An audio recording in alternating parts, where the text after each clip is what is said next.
Now his name's back in the headlines, this time not as the whisperer behind Trump's speeches, but as the liability Republicans are finally brave enough to mock. Senator Thom Tillis, a loyal conservative, has officially joined the choir of voices calling Miller an embarrassment to the nation. Frankly, that's generous. An embarrassment to the species feels more accurate. It started with Miller's latest genius idea: annex Greenland, then send ICE to guard polling stations, then nationalize U.S. elections because why not? Democracy's overrated anyway. Republicans, for once, didn't clap. They cringed. Tillis didn't hold back.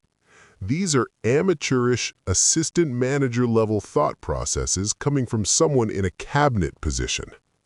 That's Washington speak for, this guy's a moron. And when asked whether Miller should be fired, Tillis smiled that polite senator smile and said, "If I were president, neither he nor Kristi Noem would still be in Washington." Translation: burn them both. Miller's problem isn't just his policies, it's his obsession with power. He spent years dreaming of ways to militarize elections, to make immigration a weapon, and to turn America's paranoia into his own political empire. But now, even his allies see him for what he is, a radioactive liability. When news broke that ICE agents were reportedly being floated as poll security, Tillis snapped again. He called the plan unconstitutional, unhinged, and mathematically impossible. He's focused too much on his Duke education and should go back to third-grade math, Tillis said.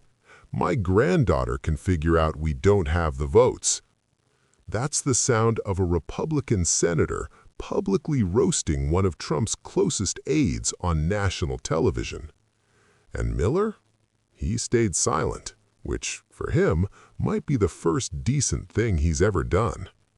The irony here, the same man who wanted to deport millions is now being exiled politically by his own party. And while Trump pretends not to hear the criticism, he knows every insult aimed at Miller lands a little too close to home. Because Miller isn't just Trump's advisor, he's Trump's reflection. Cold, angry, power-hungry, a man who believes compassion is weakness and democracy is negotiable.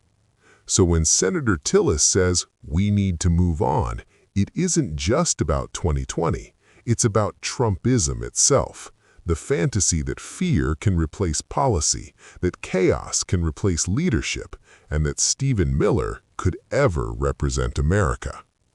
Miller once dreamed of building a new America.